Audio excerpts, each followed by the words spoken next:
morning. Happy Thursday. It is 9:30 and Thursday is when we talk about the plant of the week, so let's get to it. I am Sarah Smith. I'm a horticulturist here at Rogers Gardens. Ooh, I just got buzzed. At Rogers Gardens here, and I am bringing to you Lantana, but more specifically the dwarf and compact type Lantana. So this whole entire summer we're having a hummingbird summer program where we have all of the hummingbird plants and a bunch of hummingbird feeders and stuff all in one area. We have a ton of hummingbird activity here, so it's kind of nice to have it all concentrated in one area. We get a lot of hummingbird activity. I just got buzzed by one a second ago, and it is really fun. They're really active here in the morning, and then they kind of pick up again around like 3 or 4 o'clock here. But they're here all day, but we really see a lot of activity specifically right here in the morning, so it's really kind of a fun experience. Lots of Annas and Allen hummingbirds around. The Allens are a little bit more orangey, the Annas are a little bit more like magenta-y colored, but it's so much fun to watch them kind of fly around here and chat at each other and chase each other off. We kind of lovingly call them the chihuahuas of the bird world. They're little and aggressive, and they act like big birds. It's so funny. What I have been doing is introducing a new plant to you every single week. It's a plant that we have here in abundance, but something that's specifically for the hummingbirds. But the beautiful part about this is also the butterflies really like this plant too. So, and that is kind of the case with most pollinator attracting plants.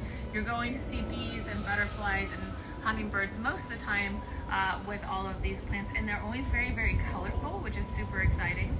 They all really like the very colorful plants. So this is Lantana, but this is not your common Lantana. So a lot of times people go Lantana and they go, oh, because they think about the Lantana that gets so big and huge, and they use them like on the hillsides around on-ramps and stuff, freeways and stuff, but this is not like that. This is a nice tiny little compact variety. The biggest compact variety gets 30 by 30 inches. That's it, which is really kind of great. Makes it perfect for pots. Makes it perfect for small spaces. But it has all the great things that Lantana has. So good for full sun, very low maintenance, incredibly water-wise once you get it established. Doesn't hardly need any water, which is really great, just maybe once a week even. So if you have an area that you have to hand water or you're turning that irrigation down, this is a great plant for that. Very easy to get established too, and doesn't require very much. Doesn't require a lot of fuss, doesn't require a lot of extra hand holding, which is really great. So this variety is the bandana. I really particularly like this bandana coloration.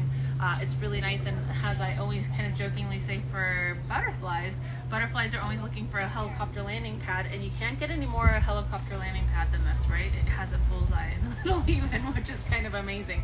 This one's the Patriot. But we also have Teeny Genie and a couple of other varieties, and we'll get some more of them in, but they're nice because they stay very small.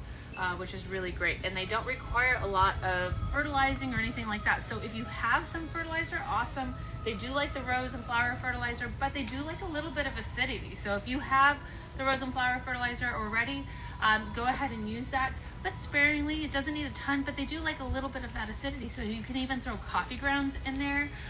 It's really good for planting underneath pine trees, which the pine needles naturally acidify soil. Sometimes it's very hard to find things that will grow well underneath pine trees because of that reason, right? So this is a really good option for that, as long as it's in a full sun spot. If it is getting shaded by the pines, they're not going to be happy. The only real problem that you really see with these is when people overhead water on them, they will get a little fungal thing where they get little black dots on the leaves. That's from getting the foliage too wet. So they do not like to have overhead watering. So drip systems work really well. Hand watering, low deep watering is the best for them.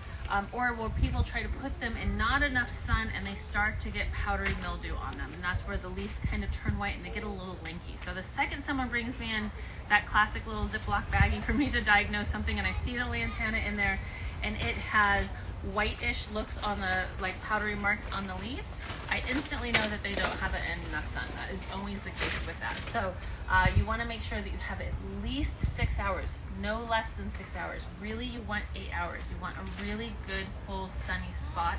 And what's nice about that is you don't have to irrigate like crazy because it's a hot spot in your yard, because they can handle that. So even if you live really inland, maybe you're out in the riverside area and out farther in the desert, Lantana does great out there. So it works really, really well. It does good coastal too, as long as you have enough sun for it. So it's a very, very simple plant. Doesn't have a lot of bug problems.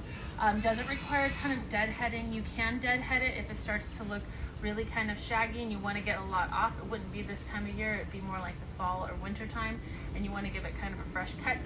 You can even just shear it a little bit. You'll do your big cut on it in the beginning of spring, but it doesn't even require that much, and especially when you're dealing with these small ones, you don't really need to do a whole lot to it. So if you want to be really detailed, especially if you have it in a pot or hanging basket or something like that, and you want to deadhead it, fine. That's totally fine, but it doesn't require very much. So it's a very, very easy plant. It gives you a lot of bang for your buck because of the color on it, and is very, very easy. So you don't have to do too much to it. So of course we're live, and we can answer any questions you might have for us about hummingbirds or hummingbird summer that we have going on. We have about 40 different feeders here, all set up all over the place as display for the hummingbirds as well. We're selling a lot of really beautiful glass feeders here, and some really great hummingbird food. On July 16th, we are going to have the Audubon Society. It's the local chapter, Sea and Sage, that will be coming here and setting up so you can come in and ask them questions. They are such a fantastic organization. They do a lot of education. They do a lot of amazing bird camps for kids and teenagers during the summertime, which is great. My daughter's done some of those bird camps. And we are also donating money. So for every purchase you make, you can just round up your change and we will match that. Last I heard, which was a week ago, we were already at $2,000. So I'm sure we're even higher now at this point. It's a pretty great thing, and it's nice to know that that money is actually being matched here by us here at Rogers as well. So they do a lot of education, a lot of conservation. It's really kind of great. They do a lot of day hikes and stuff, so if you're looking for something fun to do this summer, that's a really great thing to look into. And they will be here, so you can talk to them all about that on the 16th. So if we have any questions, I can answer those now. If you came in a little bit late, go ahead and put your questions down there. If we're not live anymore, go ahead and put your questions down there, because we will answer them for you still, because we will post this later to Instagram and to Facebook and onto the YouTube page as well. So if we have any questions, I'll go answer this for you right now. So what's going on? Is it full sun? Yes, absolutely. So the problem is if it gets too much shade, what happens is it gets very linky. So you definitely want to stay from that linkiness. They don't really handle hardly any shade at all. They're definitely a full sun thing, so it takes 6 hours at the very least, so it needs to be a nice full sun area. So really being aware of what's going on in your yard is super important, and also understanding how the sun changes and moves, right? So sometimes in the summertime, oh, this spot's sun all the time, and then in the wintertime it's not. So really kind of understanding how that works. And I tell everybody, a lot of people are like, well, how do I know? I always say, like, on a day that you have off, set your watch to like beep at you, or your phone to beep at you every 2 hours. Go look at that spot, see what's going on, so you'll have knowledge of what's happening. Like, when does the sun start there, when does the sun end? My yard is really weirdly complicated, and I have some spots that are like really, really sunny at some times of the year and really, really shady other times of the year. So that's when you have to learn how to get really tricky with what you plant there, and sometimes moving pots. I have a lot of pots on wheels, so I can move things around in my yard according to what's going on during that time of year. But really understanding that is super important, and that will help you pick plants so you're not putting the wrong thing in the wrong spot and thinking it's you. A lot of times people come in and they tell me these struggles that they have, and then once I kind of pinpoint what the problem is, and usually it's a watering issue or an exposure issue, that makes them feel a lot better, that they realize it's not me, it's that I got the wrong plant in the wrong space. So we're here to really make sure you're successful, so we can help you with that for sure. But definitely full sun, absolutely. So if there's no more questions, we'll go ahead and just end off here, and you can put those down below. But make sure you come in and check this out. We have all kinds of beautiful plants here.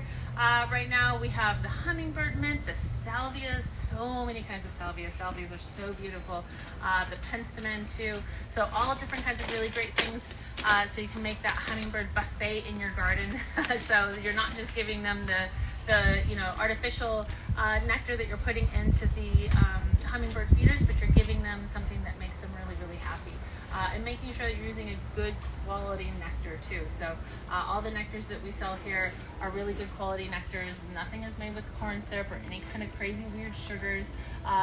and no dyes. That's a big thing. I want to make sure we're not feeding those hummingbirds any kind of dye because they don't need it. But we have all kinds of great stuff here. So make sure you come in and check out the Audubon Society on the 16th. Because it's a really fun time with them. They always have all kinds of really great things and tons of great video, photos and things like that, because it's very hard to get a picture of a hummingbird if you've ever tried. But they have some beautiful ones that are absolutely gorgeous, so it's always fun to look through those and see all the different kinds of hummingbirds we have here. So thank you so much for tuning in. I really appreciate it. Be well and be safe and happy gardening, everybody. Bye.